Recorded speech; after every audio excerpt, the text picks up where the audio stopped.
Hello everyone, চলে এসেছি আবার একটা নতুন মিনি ভ্লগ নিয়ে। তো আজকে আমরা যাচ্ছি সবাই মিলে জেলা পরিষদের অনুষ্ঠানে।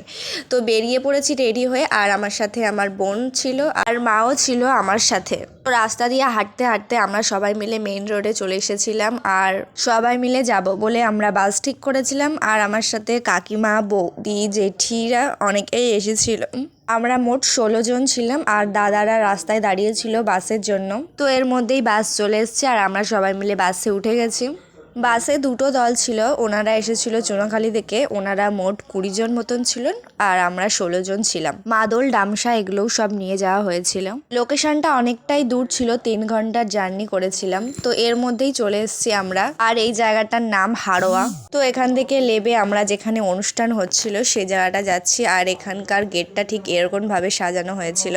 আমাদের সবাইকে রেডি হওয়ার জন্য একটা ঘর দিয়েছিল, আর এই ঘরে অনেকেই রেডি হয়েছিল।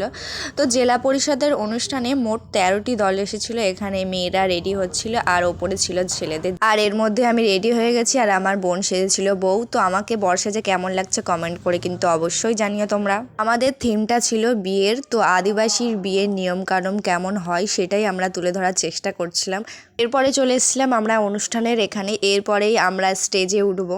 আর এই যে দেখো আমাদের প্রোগ্রাম কিন্তু শুরু হয়ে গেছে। তো প্রোগ্রাম শেষ হওয়ার পর খেতে দিয়েছিল বিরিয়ানি, আর সঙ্গে দিয়েছিল একটা জলের বোতল। বিরিয়ানি খেয়ে নেওয়ার পর আমি ড্রেস চেঞ্জ করে নিয়েছিলাম। ড্রেস চেঞ্জ করে চলে গেছিলাম যেখানে অনুষ্ঠান হচ্ছিল সেই জায়গাটায় অনুষ্ঠান দেখার জন্য। তো এরপরে ঘোষণা হচ্ছিল ফার্স্ট, সেকেন্ড, থার্ডের। আর আমরা এখানে সেকেন্ড হয়ে গেছিলাম। তো এখানে ভীষণই আনন্দ হচ্ছিল, এই প্রথম আমরা পুরস্কার পেয়েছি সেকেন্ডের, তাও। এরপরে চলে এসেছিলাম আমরা বাসে, আর বাস থেকে লেবে চলে এসেছি বাড়ি। তো ভিডিওটি ভালো লাগলে লাইক, কমেন্ট, শেয়ার করতে কিন্তু একদম ভুলো না। দেখা হচ্ছে পরে।